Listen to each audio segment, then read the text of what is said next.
43-year-old Albuquerque, New Mexico man is accused of fatally beating his 45-year-old girlfriend. At around 9 a.m. on Sunday the 5th of March, authorities responded to a home in the 1900 block of Coe Road in South Valley on reports of an unresponsive woman.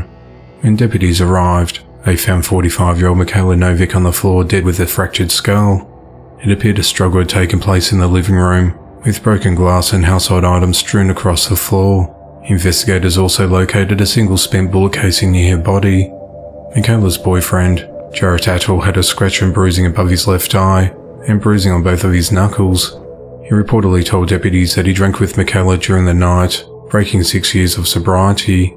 He told deputies he went to sleep in his bedroom and woke up several times during the night, seeing Michaela in the same position on the couch. He said that he called 911 at around 8:30 a.m. when he tried to wake her up and noticed blood coming from her nose.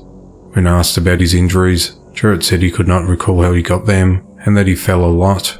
A medical examiner determined that a homicide had occurred and Michaela died from blunt force trauma. Deputies arrested Jarrett and he's been held without bond at the Bernalillo County Jail on a charge of open murder. The investigation into the matter continues. 40-year-old Angela West and 36-year-old Shamira Buford of Waynesville, Missouri, are behind bars and are accused of killing a 5-year-old girl. The two women were in a relationship, and the 5-year-old girl was a biological child of one of those women. At around 8 a.m. on the 7th of March, authorities were notified after a boy found his younger 5-year-old sister had choked on a sock and was laying on the floor unconscious and unresponsive at their home. Officers responded to the residence at 710 Washington Street and made contact with two women who were told that there was a deceased child in their house. Shamira said that she found the child deceased under a blanket in the living room. Officers entered the home and found the unresponsive victim with ligature marks on her wrists, ankles and neck.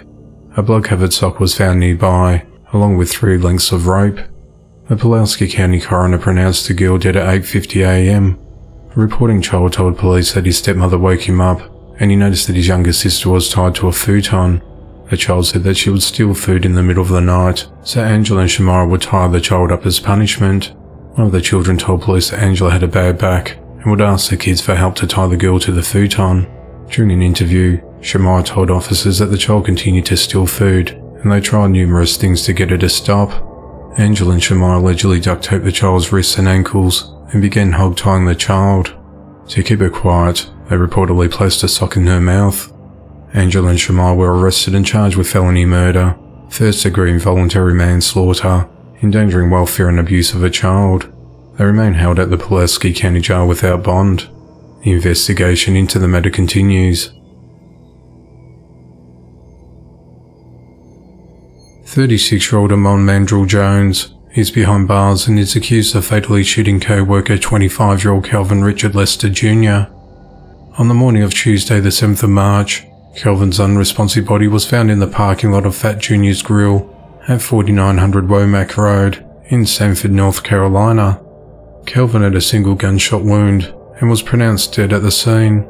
Detectives began searching for an unknown man in connection to the shooting. He was driving a dark four-door Toyota Camry with front-end damage. Authorities identified the suspect as Amon, and he was taken into custody later that day. Investigators said that Amon and Kelvin worked together at manufacturing business Caterpillar, which is in walking distance of the diner about a quarter of a mile down the road. The shooting occurred after the two men got off work. Fat Jr.'s was closed at the time. A motive in the shooting is unclear. Amon is charged with murder, and he's held at Lee County Jail without bail. 18-year-old John Kenichi of Bennington, Vermont, faces aggravated assault charges after allegedly breaking his 1-year-old daughter's collarbone. On Wednesday, the 8th of March, the child was brought to the hospital. He told different stories to doctors and police about how his daughter got hurt. John's father also alleged that his son was lying about the injury and said that John had been abusive towards the baby on several instances in the past.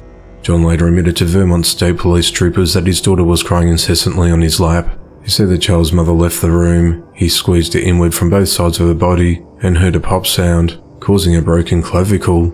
John admitted that his anger took control of him, but called the injury accidental.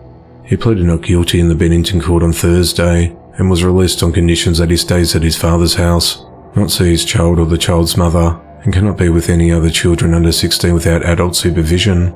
If John is found guilty of aggravated assault, he faces up to 15 years behind bars. A gunman in Germany has fatally shot 7 people at a Jehovah's Witness worship hall in Hamburg before turning the gun on himself. The incident occurred at 9 p.m. on Thursday the 9th of March. 8 other people were wounded, including a 7 months pregnant woman who lost her unborn daughter. The deceased adult victims were 4 dead men and 2 women aged between 33 and 60. The gunman's been identified as Philipp Fuzz. The 35-year-old, a German citizen and former Jehovah's Witness, began shooting through a window at the hall, where dozens of people were gathered before entering. Members of a special forces unit arrived 4 minutes after the shooting began and stormed the hall and chased Philip. He ran up a flight of stairs and fatally shot himself. Authorities said that Philip left the Jehovah's Witness community voluntarily about a year and a half ago on bad terms. Philip had a permit as a marksman since December of 2022. The Hamburg shooter was known to police, who had visited his apartment prior to the attack in response to an anonymous letter received in January, raising concerns about his state of mind. Also indicated that he had directed his anger towards the Jehovah's Witnesses. But Philip persuaded officials not to take his semi-automatic pistol away, which he legally owned. During the visit, authorities noticed the weapon was left out and asked Philip to properly secure the weapon before leaving.